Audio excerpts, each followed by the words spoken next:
પ્રાણ સ્વભાવ જે જીવનો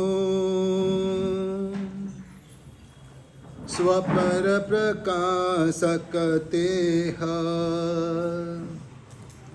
તેહ નાણ દીપક સમૂહ પ્રણમો ધર્મ સનેહ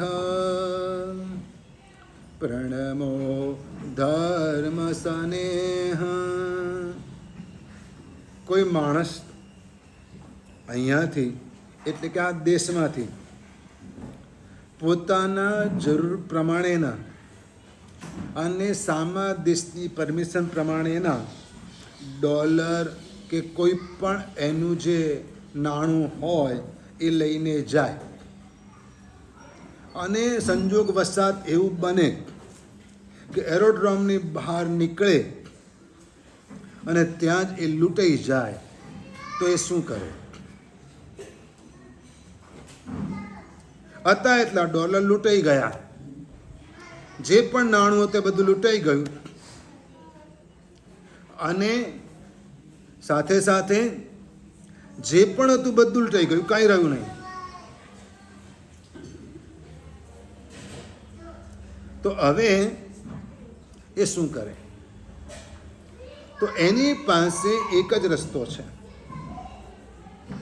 અમે નાના હતા ને, સંસ્કૃત ભણતા ત્યારે સંસ્કૃતની અંદર સંસ્કૃત સુભાષિતો અમને ભણાવતા અને એમાં એક શ્લોક આવતો કે સ્વદેશી પૂજ્યતે રાજા વિદ્વાન સર્વત્ર પૂજ્યતે. રાજા હોય ને એ પોતાના દેશમાં પૂજાય પણ વિદ્વાન બધે પૂજાય. હવે પેલાની પાસે પૈસો બધો લૂંટાઈ ગયો છે, કાંઈ બચ્યું નથી, એની પાસે કોઈ રસ્તો છે નહીં, કોઈ સાધન નથી રહ્યું, ખાકી બંગાળી થઈ ગયો. તો હવે એ ત્યાં શું કરે? તો પોતાની પાસે જે જ્ઞાન હોય, જે બુદ્ધિ હોય, જે સમજ હોય, જે ગટ્સ હોય, એના આધારે એ પોતાની જાતે સેફ થાય.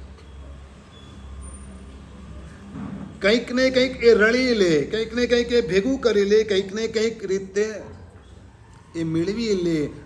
શેના દ્વારા? જ્ઞાન દ્વારા. જ્ઞાનનો આ મહિમા છે. એહ નાણ દીપક સમૂહ. જ્ઞાનને દીપકની ઉપમા આપવામાં આવી છે. પણ એક કહેવત છે ગુજરાતીમાં, દીવા તળે અંધારું. દીવા તળે અંધારું. પણ છતાંય સારામાં સારી ઉપમા આપવી હોય તો દીપકની જ ઉપમા આપી શકાય. એટલે જેટલા પણ જ્ઞાનના સંસ્થાનો છે અને એમના લોગોમાં દીવો મૂકવામાં આવે છે, એના લોગોમાં દીવો પ્રકાશ જેવું કંઈક મૂકવામાં આવે છે, જેથી ખ્યાલ આવે કે આ જ્ઞાનને લગતી સંસ્થા છે, વિદ્યાને લગતી સંસ્થા છે, અથવા તો ભણવામાં સહાય કરતી સંસ્થા છે, અથવા તો આ ભણાવનારી સંસ્થા છે, જ્ઞાન આપનારી સંસ્થા છે. દીવાનું એક પ્રતીક મૂકવામાં આવે.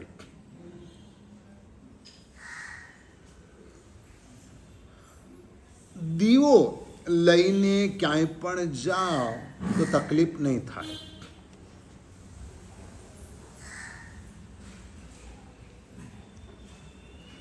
દીવો લઈને તમે ભોયરામાં પણ જાઓ તો પ્રોબ્લેમ નહીં થાય. આ સંસારની અંદર સર્વ દુઃખોનું મૂળ કોઈ પણ હોય તો તે માત્ર અજ્ઞાન છે. એ અજ્ઞાન દુનિયાદારીનું હોય તો પણ તમે દુઃખી થવાના. એ અજ્ઞાન શાસનને લગતું હોય ને તો પણ તમે દુઃખી થવાના. એ અજ્ઞાન વ્યાપારને લગતું હોય ને તો પણ તમે દુઃખી થવાના. અજ્ઞાન એ દુઃખનું મૂળ છે. અને એની સામે જ્ઞાન એ સુખનું મૂળ છે. અજ્ઞાની દોડધામ વધારે કરે, જ્ઞાની ક્રિયા પર શાંતો, શાંત હોય. શું હોય? શાંત હોય. કારણ કે એમની પાસે જ્ઞાન છે, એમની પાસે સમજ છે કે આનું આમ થશે, એટલે ઉધામા ન કરે, સ્વસ્થ રહી શકે છે જ્ઞાની. પણ આ જ્ઞાનનો મહિમા ગાતા શાસ્ત્રકાર ભગવંતોએ એવું કહ્યું છે કે પડમમ નાણમ તવો દયા, કે પહેલા જ્ઞાન અને પછી દયા. અર્થાત તમારે જીવદયા પાળવી હોય, દયા ધર્મનું પાલન કરવું હોય, તો એના પહેલા તમારી પાસે જીવ શેમાં છે, જીવ ક્યાં ક્યાં છે, એનું જ્ઞાન મેળવવું જરૂરી છે. અને એ જ્ઞાન જો નહીં હોય તો તમે જીવદયા ક્યાં પાળશો? શેની પાળશો? કોની પાળશો?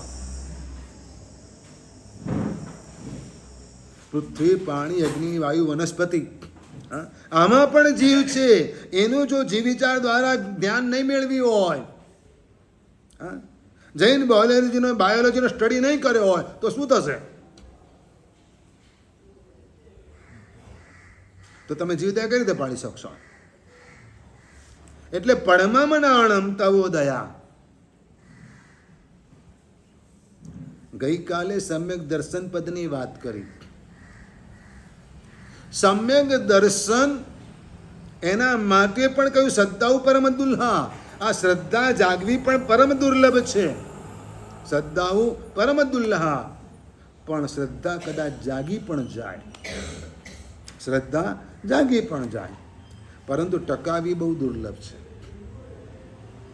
શ્રદ્ધા ટકાવી રાખવી ને, શ્રદ્ધા જગાડવી કદાચ સહેલું છે, જાગી જાય, જામી જાય, પણ શ્રદ્ધા ટકાવી ને એ તો જ્ઞાનના હાથમાં છે. જ્ઞાન હોય તો શ્રદ્ધા ટકે. જીનશાસન મળી ગયું, ભગવાન ઉપર શ્રદ્ધા જામી ગઈ, પણ એ શ્રદ્ધા ટકશે ક્યારે? કે જ્યારે જીનશાસનના બધા તત્વોનું જ્ઞાન મેળવશો ત્યારે, કે ના ખરેખર આ જ સાચું છે, તો ટકશે. એટલે જ્ઞાનના બે કામ, એક શ્રદ્ધા ટકાવવાનું, બીજું ચારિત્ર ખેંચી લાવવાનું. બીજું કામ કયું જ્ઞાનનું? કારણ કે જ્ઞાનસ્ય ફલમ વિરતિ. જ્ઞાનનું ફળ કંઈ પણ હોય તો વિરતિ એટલે કે ત્યાગ. સા વિદ્યા વિમુક્ત હે. આ તો સ્કૂલના સૂત્રો છે તમારા. વિદ્યા એને કહેવાય કે જે તમને મુક્તિ અપાવે.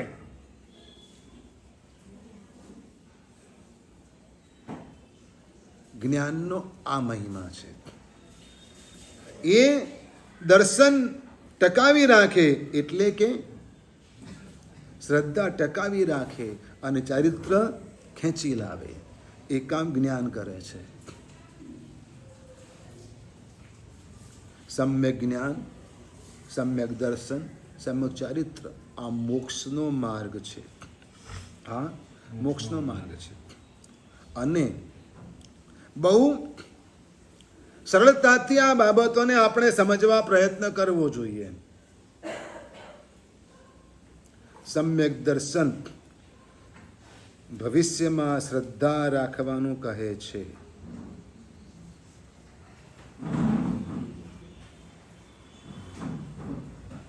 સમ્યક દર્શન ભવિષ્યમાં શ્રદ્ધા રાખવાનું કહે છે.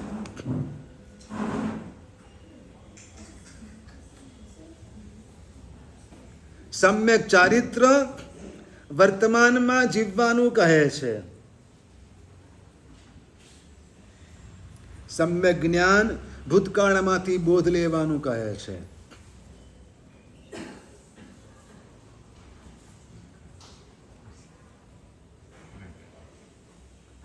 જ્ઞાન, દર્શન અને ચારિત્ર મોક્ષ માર્ગ.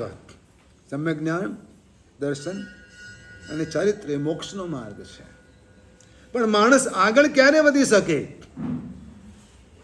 આજે વર્તમાનમાં તમે સુખીથી જો જીવતા નથી તો મતલબ એ થયો કે તમે ભૂતકાળમાં જીવો છો. ઓહો, અમારા જમાનામાં તો શું સસ્તું હતું સોનું, પણ અત્યારે જીવ શું કરવા બાળે છે? તારી પાસે આટલું કિંમતી છે એમ બોલ, આટલું છે એમ બોલીને ખુશ થા. શું મોંઘવારી વધી ગઈ છે. આ ભૂતકાળના દોડદાણ રડ્યા કરે ને તો એ ક્યારેય પણ વર્તમાનના સુખ મેળવી ન શકે.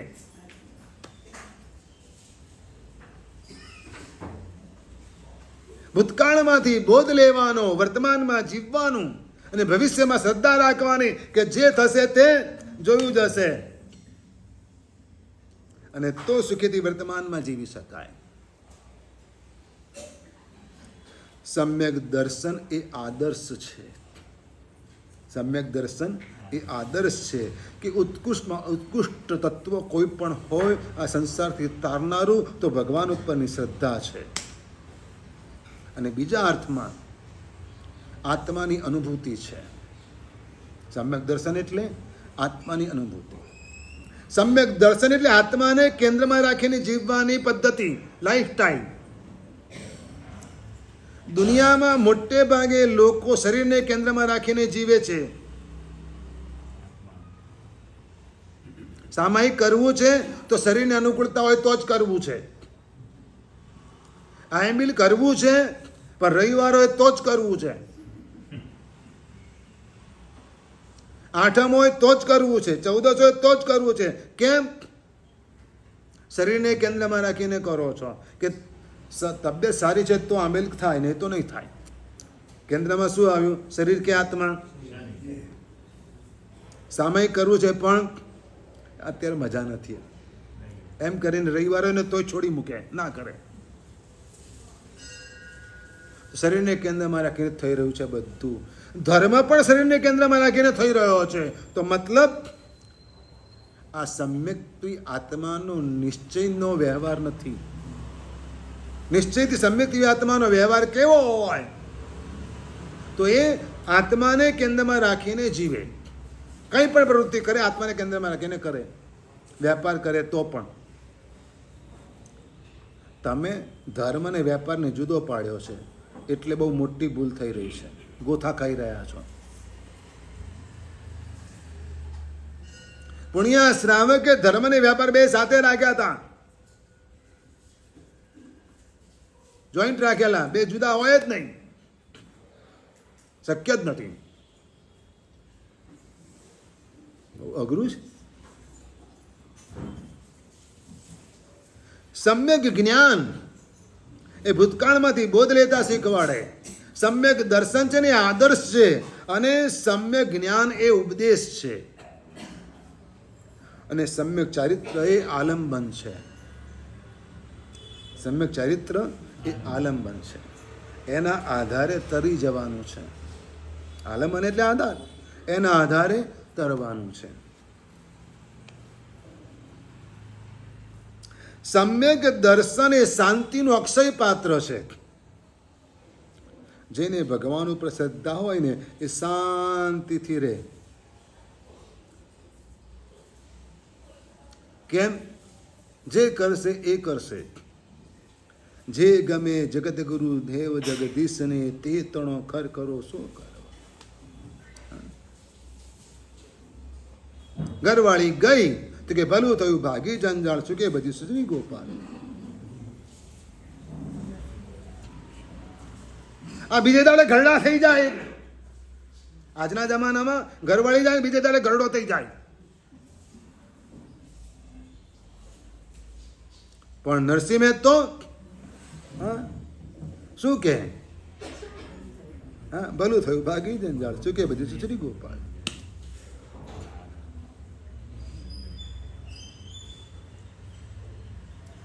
બહુ કઠિન. શું? એટલે સમ્યક જ્ઞાન સમૃદ્ધિનું સાધન છે. સમ્યક દર્શન શાંતિનો ભંડાર. એમ કે જેને શ્રદ્ધા હોય ને એ શાંતિથી રહેતો હોય, સ્વસ્થ હોય. દીકરા નહોતા તોય સુલસાને શાંતિ હતી. દીકરા મરી ગયા ને એક સાથે તોય સુલસાને કોઈ વલોપાત નહોતો.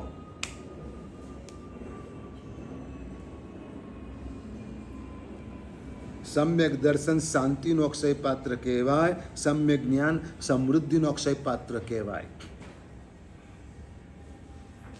કારણ કે જ્ઞાન જેટલું વધતું જાય એટલે આપોઆપ માણસ દિલથી હૈયાથી સમૃદ્ધ બનતો જાય.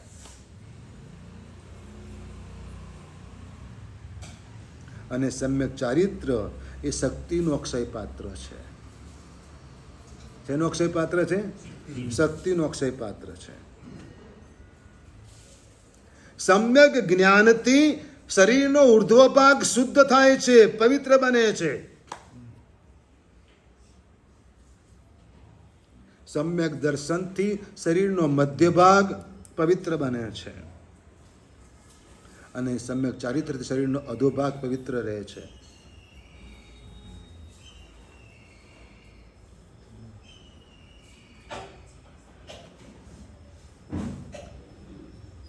સમ્યક દર્શન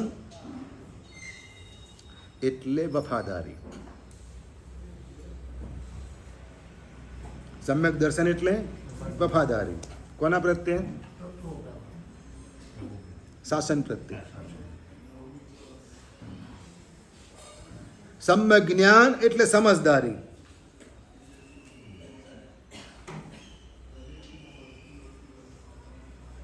અને સમ્યક ચારિત્ર એટલે જવાબદારી.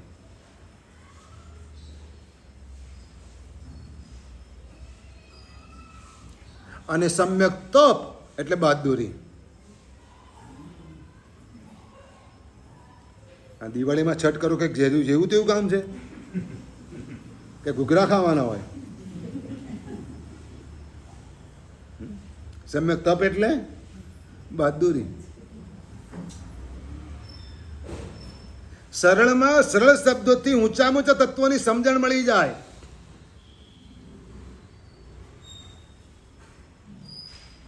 સમ્યક દર્શન દ્વારા વિચાર માધુર્ય પ્રગટ થાય. એટલે સારા જ વિચારો આવે, પોઝિટિવ વિચારો જ આવે. સમ્યક જ્ઞાન દ્વારા ઉચ્ચાર માધુર્ય પ્રગટે, સારી જ વાતો બોલાય. જેની પાસે જેવું જ્ઞાન હોય ને એ પ્રમાણેની સ્પીચ હોય. અને એટલે પેલી ઇંગ્લિશ કહેવત છે કે તમે બોલો એટલે એના પરથી તમે શું છો ખબર પડી જાય.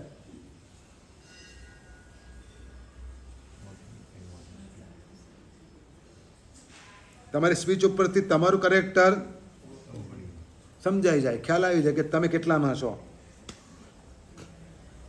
એટલે સમ્યક જ્ઞાન ઉચ્ચાર માધુર્ય આપે, સમ્યક ચારિત્ર આચાર માધુર્ય આપે. અને સમ્યક તપ સંતોષ માધુર્ય આપે. સંતોષ હોય તપસ્વીને. તો આ સમ્યક જ્ઞાન એ આપણા માટે આટલું મહત્વપૂર્ણ છે. મૈણાના જીવનમાં સમ્યક જ્ઞાન સહજ રીતે પ્રગટી ગયું હતું, આવી ગયું હતું.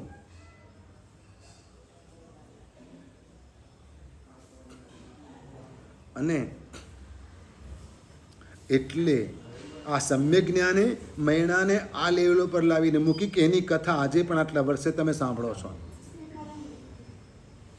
શેને કારણે? એની પાસે જ્ઞાન હતું ને, એના કારણે તમે સાંભળી રહ્યા છો એની કથા. નહીં તો એની કથા સાંભળવા કોણ નવરું છે?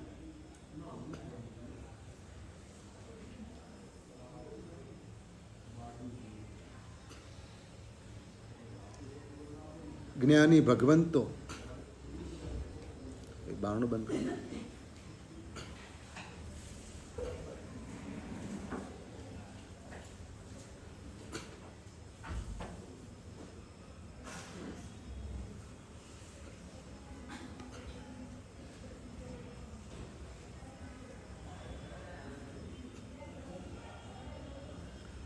અજ્ઞાન અને અંધકાર બે સરખા.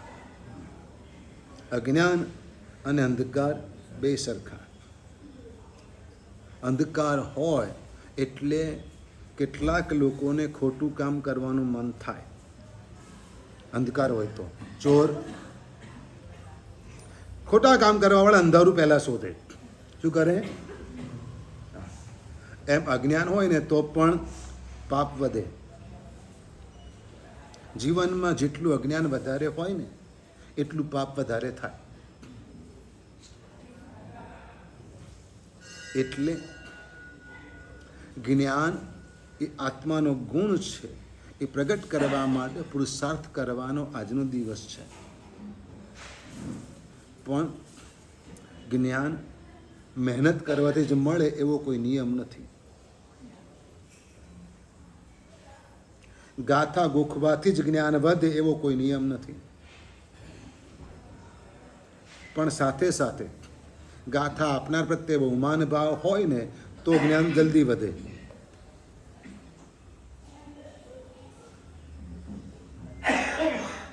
આ જગતની અંદર સર્વશ્રેષ્ઠ જ્ઞાન આપવા વાળા કોણ? આ જગતમાં સર્વશ્રેષ્ઠ જ્ઞાન આપવા વાળા કોણ? અર્યંત પરમાત્મા. અર્યંત પરમાત્મા. અને એટલે જીમ જીમ અરિહા સેવીએ રે તિમ તિમ પ્રગટે જ્ઞાન સલૂણ. ક્યારે જ્ઞાન પ્રગટે? જેમ જેમ અર્યંત પરમાત્માની સેવા કરતા જઈએ, એમની ભક્તિ કરતા જઈએ, એમના શરણમાં રહીએ ને ત્યારે જ્ઞાન પ્રગટે. જ્ઞાની ના બહુ માનથી રે જ્ઞાન તણા બહુ માન સલૂણ. જ્ઞાનીનું બહુમાન કરો તો એનાથી જ્ઞાનનું બહુમાન થાય છે. અને એટલે જ્ઞાનની વૃદ્ધિ થાય છે. કારણ કે મહેનત કરીએ અને જ્ઞાનાવર્ણ્ય કર્મ જેટલા ખપે એના કરતાં જ્ઞાનનો, જ્ઞાનીનો, જ્ઞાનના સાધનનો વિનય કરવામાં આવે ને તો વધારે પડતા જ્ઞાનાવર્ણ્ય કર્મ ખપે. એટલે જ્ઞાનની આસાધના કરવી નહીં. પંચાંગો અહીં પાઠ ઉપર મૂકી જવા નહીં. લઈ જવા માટે મૂક્યા છે. આ તો જૂના મૂકી જાય પાછા, એની ભેગા પાછા મૂકી જાય.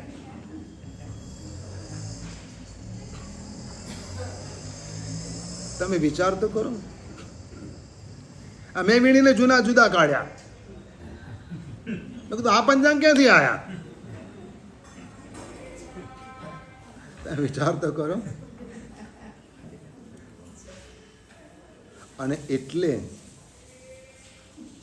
મેં તો પત્રિકા છપાવવાનું જ બંધ કરી દીધું છે કે પત્રિકા છપાવવાની જ નહીં. ચાહે ચોમાસાનો પ્રવેશ હોય કે ચાહે સીધી તપના પારણા હોય કે સીધી તપ કરાવવાના, પત્રિકા છપાવવાની જ નહીં. ડિજિટલ પત્રિકા, ઈ પત્રિકા પતી ગયું. કોણ જુએ છે પત્રિકા ખોલીને? એ જુએ કે મારું નામ છપાયું કે નહીં, મારો ફોટો આવ્યો કે નહીં. બસ એને જ પત્રિકાની કિંમત હોય, બાકીનાને કોની કિંમત હોય પત્રિકાની? અમારી પાસે પત્રિકા આવે ને તો અમે ખાલી ટાઇટલ જોઈને હું કબાટ ઉપર ત્યાં મૂકી દઈએ. અમે નથી ખોલતા. શું છે જોઈ લીધું, વાત પતી ગઈ. પછી આખું ખોલીને 10 પાના 15 પાના 250 રૂપિયાની 500ની પત્રિકા, વેસ્ટ ઓફ મની. અને જ્ઞાનની વિરાધના, કુરિયરના ખર્ચા. હવે પોસ્ટમાં તો કંઈ જતું જ નથી, આવતું જ નથી. જાણે પોસ્ટ ખાતું બંધ થઈ ગયું, ડબ્બા ઉડી ગયા. હવે તો લાલ ડબ્બા ગયા, ગયો જમાનો. હા, કાઢ નાખ્યા. હવે એ લોકોને ખબર પડી કે હવે અમારી વેલ્યુ નથી, એટલે એ કાઢ નાખ્યું. બહુ બધું સ્પીડ પોસ્ટ ચાલે. તો આવા સમયે આપણે વિવેક રાખવો જોઈએ. અને તો જ્ઞાનની ભક્તિ થઈ શકે. શું થઈ શકે? તો જ્ઞાનની આરાધના થઈ શકે, અને તો એ જ્ઞાન જીવનમાં ઉતર્યું એમ કહી શકાય. તો એ જ્ઞાન જીવનમાં ઉતર્યું કહી શકાય. એ જ્ઞાનની પ્રાપ્તિ કરવાને માટે આપણે સૌએ પુરુષાર્થ કરવાનો છે, મહેનત કરવાની છે. એના માટે પલાઠીવાળીને બેસતા આવડવું જોઈએ, હાથમાં ચોપડી પકડીને બેસતા સામાયિકમાં આવડવું જોઈએ. સામાયિક કરવાવાળા હાથમાં ચોપડી પકડે ને તો આ શાસન ઘણું ઊંચું આવી જાય. બધાની વાત કરું છું, ખાલી ભાઈઓની વાત નથી કરતો, બહેનોની પણ વાત કરું છું. સૌથી વધારે સામાયિક બહેનો કરે. કેમ ખોટી વાત છે? ઊંઘતા કરે ખરા, પણ હા પાછા કે રાજેન્દ્ર સ્વામી સ્વાધ્યાય મંદિરમાં જ કરવાના, તો ત્યાં જઈને કરે, ઘરે કરેલા નહીં ગણાય. આ ખોટી વાત છે. હા, સીધી વાત, વ્યવહારિક વાત છે ને. ઉપાસ છે ને માટે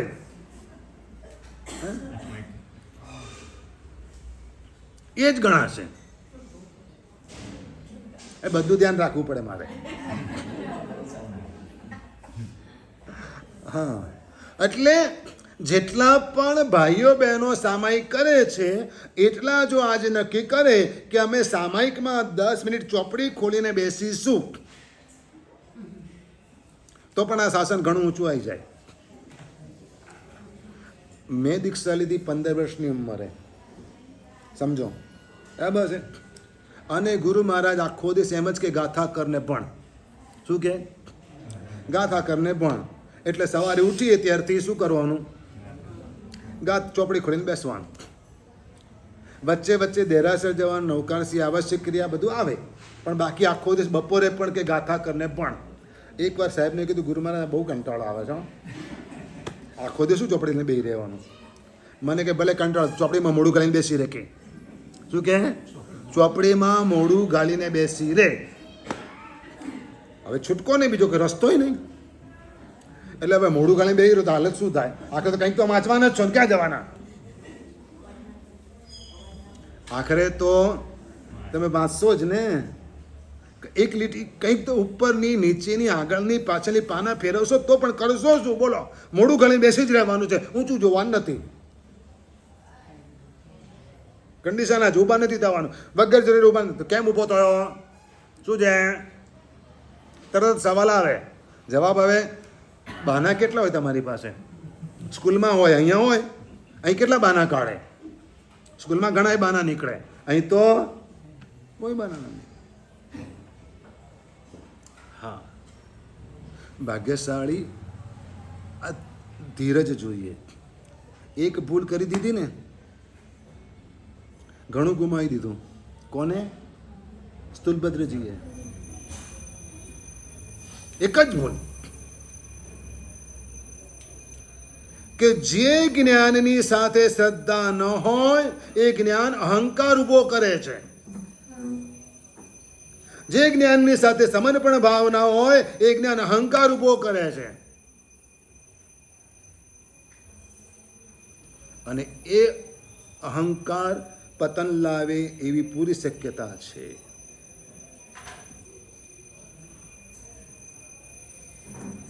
ભલે એક પળ માટે, એક વખત માટે પણ ભૂલ થઈ ને, અહંકાર આવ્યો ને,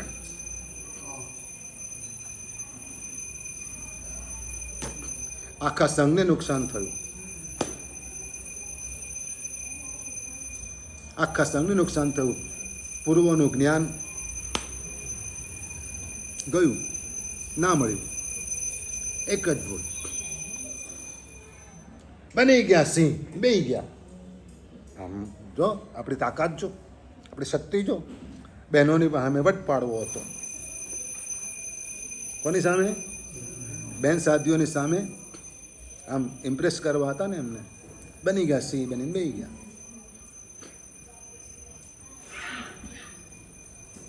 કંદર્પને જીતનારો દર્પને જીતી ના શક્યો. કંદર્પ એટલે કામ, કોસાને ત્યાં જીતી શક્યા, પણ દર્પ એટલે અભિમાનને ન જીતી શક્યા. ત્યાં માર ખાઈ ગયા. બહુ કઠિન છે. અને જ્યાં આગળ એક પગ ઉપાડો ને તો કેવલ જ્ઞાન થઈ જાય.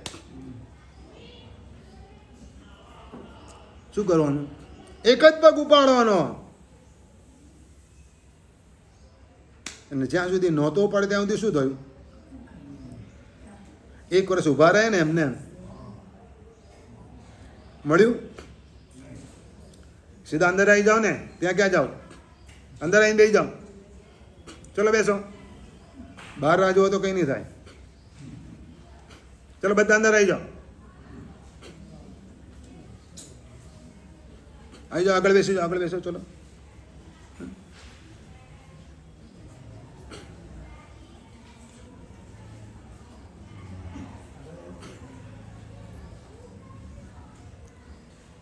માત્ર એક જ પગ ઉપાડ્યો અને પોતાના મનની વાત તો મનમાં જ રાખવી પડી અને રહી એમનું રિસ્પેક્ટ જળવાયો કે વંદન ના જ કરવા પડતા, ના જ કરવા પડ્યા. કોને ખમાસણા દેવા પડ્યા? કોઈ નહીં. પણ માત્ર વંદન કરવા માટે પગ ઉપાડ્યો કે ચાલો કોઈ વાંધો નહીં. ઉપડ્યા. એક પગ ઉપાડ્યો ત્યાં 1 વર્ષથી અટકેલું કેવલ જ્ઞાન પ્રગટી ગયું. કેટલી વાર લાગી? એક પળની અંદર 1 વર્ષથી જે અટકેલું હતું ને એક પળમાં આવી ગયું. કારણ કે અહંકાર ઊંચો મૂકી દીધો. જ્ઞાન અને અહંકાર બે સાથે હોય ને તો એ નુકસાન કરનારા છે. જ્ઞાન અને નમ્રતા જો સાથે હોય ને તો એ તારનારા છે. જેમ જેમ જ્ઞાન વધતું જાય તેમ તેમ તમારામાં સરળતા વધતી જવી જોઈએ. વર્ષો પહેલા ગુરુ મહારાજની સાથે અમે શંખેશ્વર ગયા હતા અને બાજુના ગામમાં જંબુવિજયજી મહારાજ બિરાજમાન હતા. તો અમે કેટલાક સાધુઓ જંબુવિજયજી મહારાજને મળવાને માટે ગયા, વંદન કરવાને માટે ગયા, સુખ સાતા પૂછવાને માટે ગયા. બધા નહીં, કેટલાક સાધુઓ મળવાને માટે ગયા, વંદન કરવાને માટે ગયા જંબુવિજયજી મહારાજને. લગભગ લ ઉપર કોઈ ગામ છે, લોલાયા કેવું કંઈક નામ. હા, લોલાડા. ત્યાં આગળ અમે ગયા વંદન કરવાને માટે. સવારે જઈને સાંજે પાછા આવવાનું હતું, કાં તો 1 દિવસ રહેવાનું હતું. મને બહુ યાદ નથી કારણ કે બહુ વર્ષો પહેલાની વાત કરું છું. રહ્યા, વાતોચીતો, એમનો વ્યવહાર, આ બધું જોયું. બહુ આનંદ, બહુ સરળ આત્મા.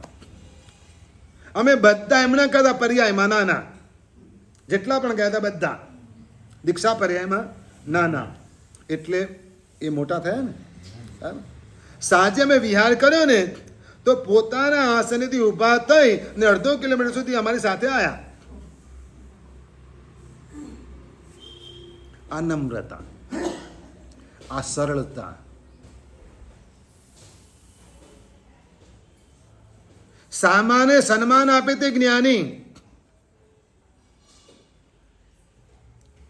શું ગુમાવવાનું છે?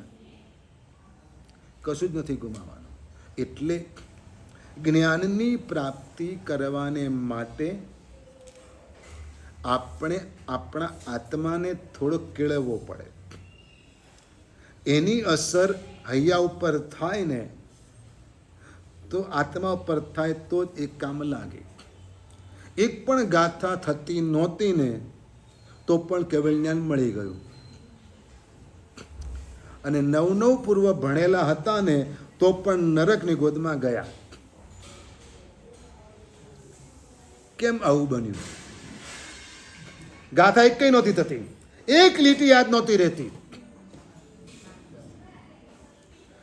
અરે પ્રોનાઉન્સ પણ બરાબર થતા નહોતા, ઉચ્ચાર પણ બરાબર થતા નહોતા.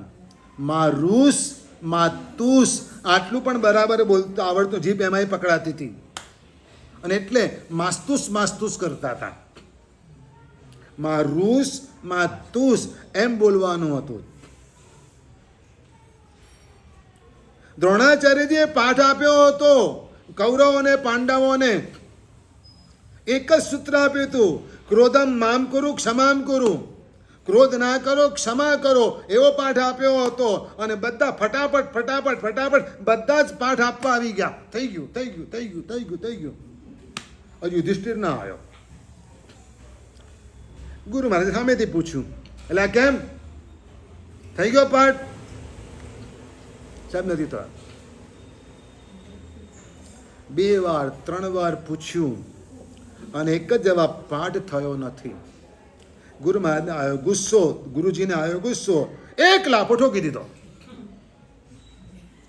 પછી કે હવે થઈ ગયો પાઠ.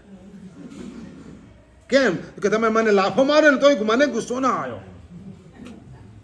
આને જ્ઞાન કહેવાય. જ્ઞાન કોને કહેવાય? જ્ઞાન આને કહેવાય. નમો અર્યંતાણમ તો મમ્મીએ ઘોડિયામાં સંભળાયું અને ગોખ્યું બરાબર, પણ અર્યંતને જોતાની સાથે નમસ્કાર થઈ જાય ને, હાથ જોડાઈ જાય ને, તો એ બરાબર પચ્યું કહેવાય.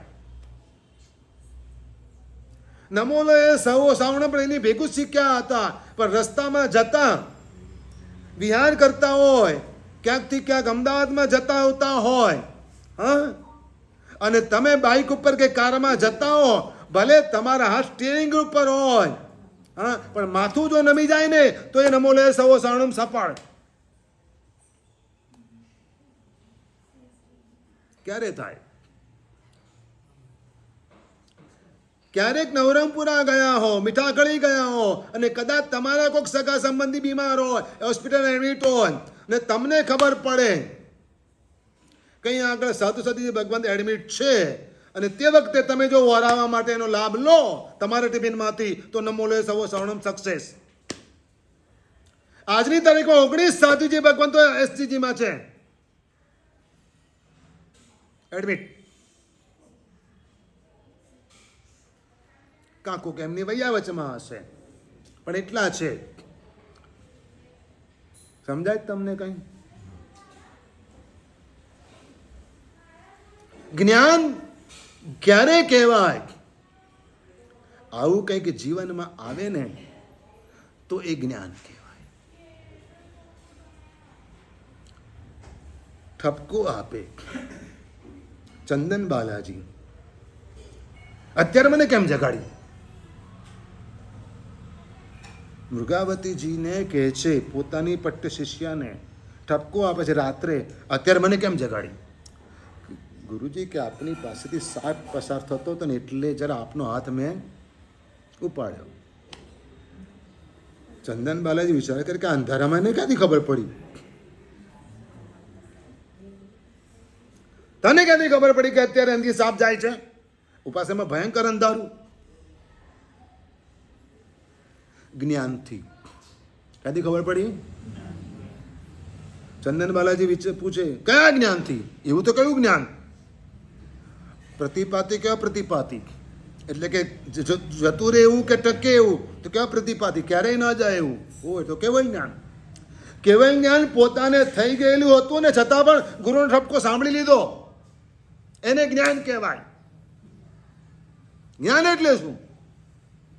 મને ખબર છે બધી, એમ હામે થાય.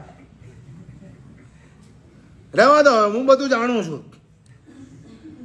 કોક ગુરુ મહારાજ વ્યાખ્યાન આપતો અને તમને થોડી ખબર હોય તો તમે તરત જ શું કરવા માંડો? વચ્ચે બોલવા માંડો કે ના બોલવા માંડો? કાં તો એકબીજાને ઈશારો કરવા માંડો કે ના કરવા માંડો? બસ આ આપણી આછકલાઈ છે. જ્ઞાન એવું ન થવા દે. તો એવી રીતે જ્ઞાનની આરાધના કરવાની.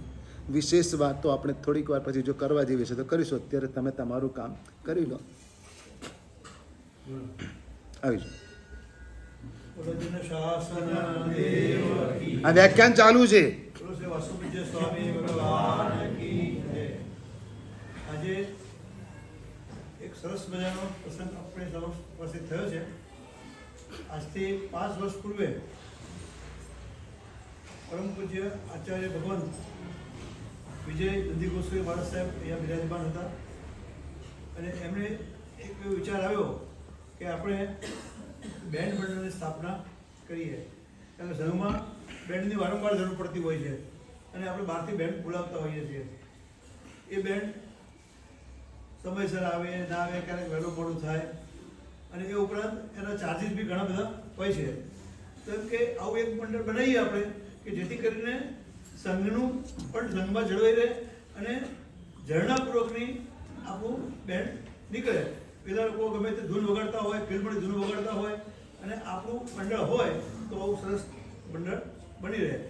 તે એમણે સંઘને પ્રેરણા કરી કે આપણે આવું એક બેન્ડ મંડળ બનાવીએ. એટલે આજથી 5 વર્ષ પૂર્વે શાસન સમ્રાટ શ્રી નેમી સુધી બેન્ડ મંડળની સ્થાપના થઈ વિશ્વ વાત્સલ્ય જનસંઘના નેજા હેઠળ. એને આજે 5 વર્ષ પૂરા થાય છે અને 5 વર્ષમાં આપણે જોયું છે ઘણા બધા પ્રસંગોએ આપણે બેન્ડનો ઉપયોગ થાય છે. પેલું બેન્ડ હોય તો અમુક ખાસ પ્રસંગે આપણે બોલાવી શકીએ. આ તો આપણે નાના મોટા કોઈ પ્રસંગો હોય તો પણ આપણું બેન્ડ હાજર હોય, આપણા સમયે હાજર હોય, એના માટે કોઈ તકલીફ પડતી નથી. હમણાં જ આપણે જોયું કે આગમની જે આપણે બધા ઘરે અમને વધારણી કરાવડાવી ત્યારે પણ આપણા બેન્ડ મળે સારું સારું કામ કર્યું. તપસ્વીઓનો વરઘોડો હતો ત્યારે પણ આપણું બેન્ડ કામ કરતું હતું. આ પ્રમાણે આપણું બેન્ડ સારી રીતે કામ કરી રહ્યું છે. અત્યારે બેન્ડ મંડળની અંદર લગભગ 35 સભ્યો જોડાયેલા છે અને એ બધા આપણા સંઘના સભ્યો છે. તો આપણા સંઘના સભ્યો દ્વારા આ બેન્ડ મંડળ ચાલી રહ્યું છે.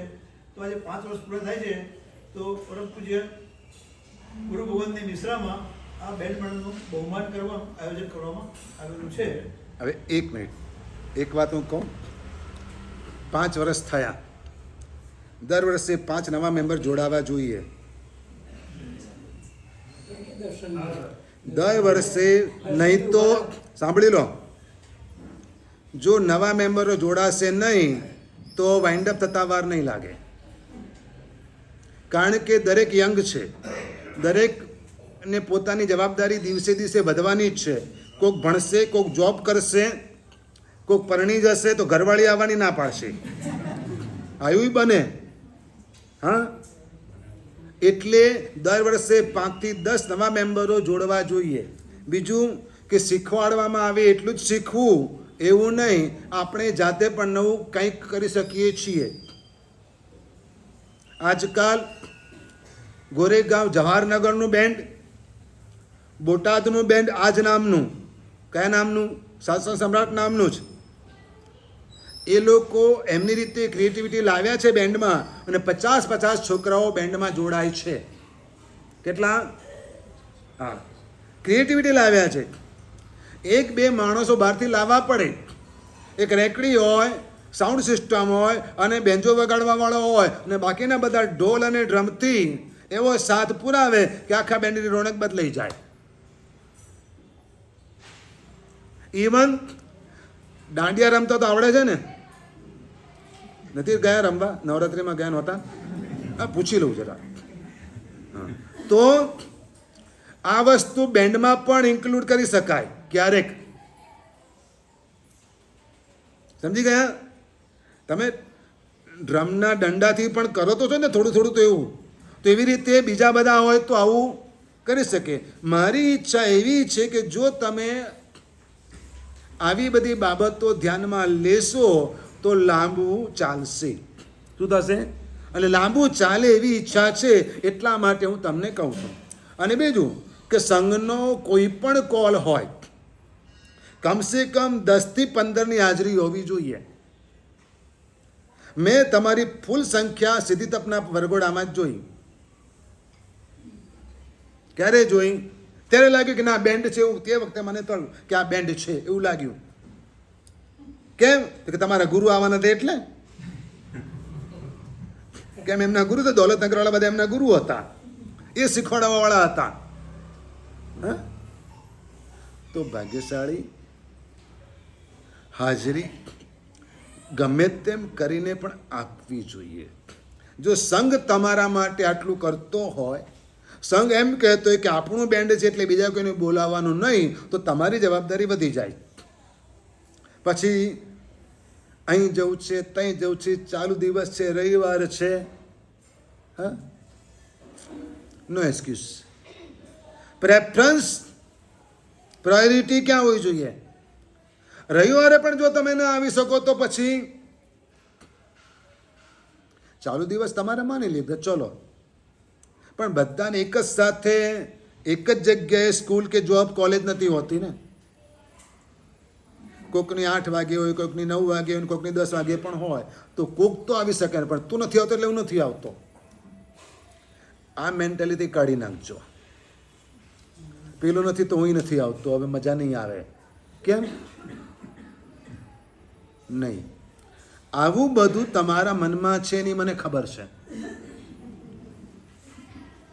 અને એનાથી શોભા વધતી નથી, શોભા ઘટે છે. કારણ કે જોશે તો કહેશે કે આ જૈનોનો જ વરઘોડો છે. લોકો ત્યાં આજુબાજુવાળા બધા એમ જ કહેશે ને. જુઓ તો ખરા કોણ છે, કેટલા છે, બીજા બધા બધું જોશે. ઇવન આપણા જૈનો પણ જોશે. એટલે આવી બધી જવાબદારી સમજીને આગળ વધજો. તમને ખૂબ આશીર્વાદ છે, આગળ વધો. દોલતનગરના બેન્ડને 25થી વધારે વર્ષ થઈ ગયા, 27-28 વર્ષ થયા. મારી નિશ્રામાં 25 વર્ષ ઉજવ્યા હતા, રજત જયંતિ મહોત્સવ ઉજવ્યો હતો. ગોળીજેના બેન્ડને 50થી વધારે વર્ષો થઈ ગયા. કેટલા વર્ષ? 50થી વધારે વર્ષ થઈ ગયા. અને એમને એમનું ફિલ્ડ એટલું બધું ડેવલપ કર્યું કે એ લોકો સાધારણ ભક્તિ પણ કરે છે, એ લોકો વૈયાવચ પણ કરે છે, એ લોકો સોશિયલ વર્ક એટલે કે સ્વામી વાત્સલ્યમાં, વરઘોડામાં, મેનેજમેન્ટમાં પણ સપોર્ટ આપવા જાય. ઇવન પાલીતાણામાં આણંદજી કલ્યાણની પેઢી કોઈ આયોજન કરે તો ગુરુજી મંડળના બેન્ડના સભ્યો વ્યવસ્થા જાળવવા માટે પણ તૈયાર હોય. બેન્ડ ડિપાર્ટમેન્ટ જુદો અને મેનેજમેન્ટ ડિપાર્ટમેન્ટ પણ જુદો. એ લોકો બધી વ્યવસ્થા ડિસિપ્લિન જાળવે અને જાળવે. કારણ કે 5-10 હજાર પબ્લિક ભેગી થઈ હોય એને જાળવવી પણ. તો આગળ વિકાસ આમ થઈ શકે છે, આગળ વધી શકાય છે. તમારે જરા વિઝન ક્લિયર કરવાનું છે, જરા અંદરનો ઉત્સાહ ઉમળકો જાળવી રાખવાનો છે. સ્થાપના વખતે જેટલો ઉત્સાહ હતો ને એટલો ઉત્સાહ આખું વર્ષ રહેવો જોઈએ, દર વર્ષે રહેવો જોઈએ. અને જે નવા આવે એને શીખવાડવા માટે તમારા પ્રત્યે તમારી લાગણી હોવી જોઈએ કે ચાલ હું શીખવાડું. જો તમે નવાને પછી ફ્લૂટ ઉમેરો, ઇઝી છે. બીજા બધા ઇન્સ્ટ્રુમેન્ટ વગાડવા અઘરા છે, પણ ફ્લૂટ વગાડવીને શીખવી સહેલી છે. તો ફ્લૂટ ઉમેરી શકાય છે. આ બધું એટલા માટે કહું છું કે દીક્ષા પહેલાં હું પણ બેન્ડમાં હતો. હા, હું પણ 2-3 દીક્ષાના વરઘોડામાં ગયો છું, 2-3 પ્રતિષ્ઠાના વરઘોડામાં ગયો છું. 12 ગામના કોલમાં અમે બ્રાસની ફ્લૂટ વગાડતા હતા. શેની વગાડતા હતા? હા, લાકડાની નહીં, આ પીપુડી નહીં, પણ બ્રાસની ફ્લૂટ જે આડી રાખીને કનૈયાની જેમ વગાડવાની. વજનદાર હોય અને એના પર અમે સ્તવનો વગાડતા હતા. માર્ચ નહીં, સ્તવન પણ વગાડતા હતા. તો આ બધું થઈ શકે છે. તમે મહેનત કરશો, ધગસ રાખશો તો સંઘ તમારી સાથે ઊભો છે. બધું તમને પૂરું પાડશે, ફંડ પૂરું પાડશે, બરાબર છે, બધું થશે. પણ તમારું કામ દેખાશે તો. હું દરેક જગ્યાએ દરેક સંઘમાં જ્યારે પણ ચતુર્માસ કરું ત્યાં આગળ એમ કહું કે તમે ફેસિલિટી આપો, સુવિધા આપો તો લોકો આપોઆપ પૈસો આપશે. પણ સાહેબ કોઈ લાભ લેવાવાળું નથી, હવે આપણે શું કરીશું? તો કોઈ ના આવે. સમજી ગયા? એવી રીતે તમે તમારી સર્વિસનું લેવલ ઉપર લાવો એટલે આપોઆપ સંઘ શું કરશે? તમને વધારે પ્રોત્સાહન આપશે. એક દાખલો આપીને વાત પૂરી કરું કે કેટલાક સંઘોમાં વૈયાવચ ખાતાના કબાટ છે, મુંબઈમાં, ક્યાંક અમદાવાદમાં પણ. હવે 12 મહિના વિહાર ચાલુ હોય એટલે 1-2 શ્રાવક એવા નિમેલા હોય, એ બપોરે સવારે સાંજે ગુરુ મહારાજની પાસે જાય, વિનંતી કરી કે સાહેબ કંઈક લાભ આપો, ખપ આમાં ત્યાં વૈયાવચની સગવડતા છે. એટલે ઓલવેઝ અમે ના આપણે ભાઈ કંઈ ખપ નથી, ક્યાં પોટલા બાંધીને લઈ જવાના, એટલે ના પાડીએ. તો એક ભાઈ એવા ભક્તિવાળા હતા ને, સાહેબ એક કામ કરો ને, અમારી રિક્વેસ્ટ છે કે અમારા કબાટમાં લગભગ 250 આઈટમ છે. કેટલી છે? પણ કંઈ આપને ખપ એવી કોઈ વસ્તુ ન હોય તો જરા સજેસ્ટ કરો, એટલા માટે પણ પધારો. શું કરીને લઈ જાય અમને? આ સેલ્સમેનશીપ. અને અમે જઈએ, હું જાતે ગયો છું, અને અમે જઈએ એટલે કાંઈ નહોતું જોઈતું ને ના પાડતો તો 10 આઈટમ લઈને આવ્યો હોઉં કે આ તો કામ લાગે એવું છે, આ તો કામ લાગે એવું છે, આ તો ખપે એવું છે. અને એ સંઘની અંદર પછી પરિસરમાં વૈયાવચની જે ટીપ થાય ને એ લાખો રૂપિયામાં થાય.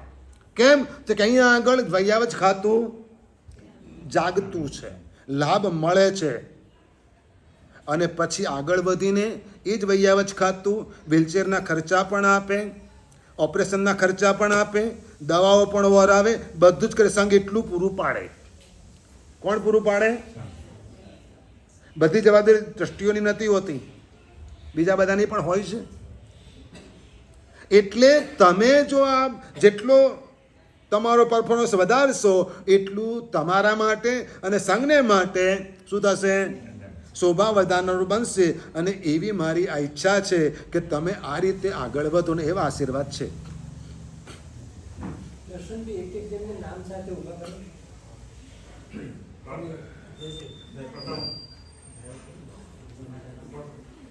આજે આપણે બહુમાન બેન મંડળનું 100 વર્ષ સંઘ તરફથી બહુમાન કરવામાં આવે છે. તો વિનોદભાઈ વધારો.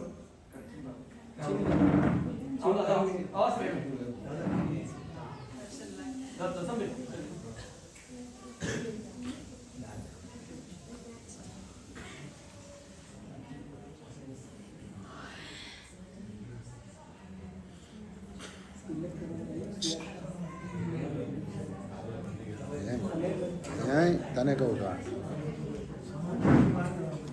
વિડીયો શૂટિંગ બંધ કરી ફોનમાં.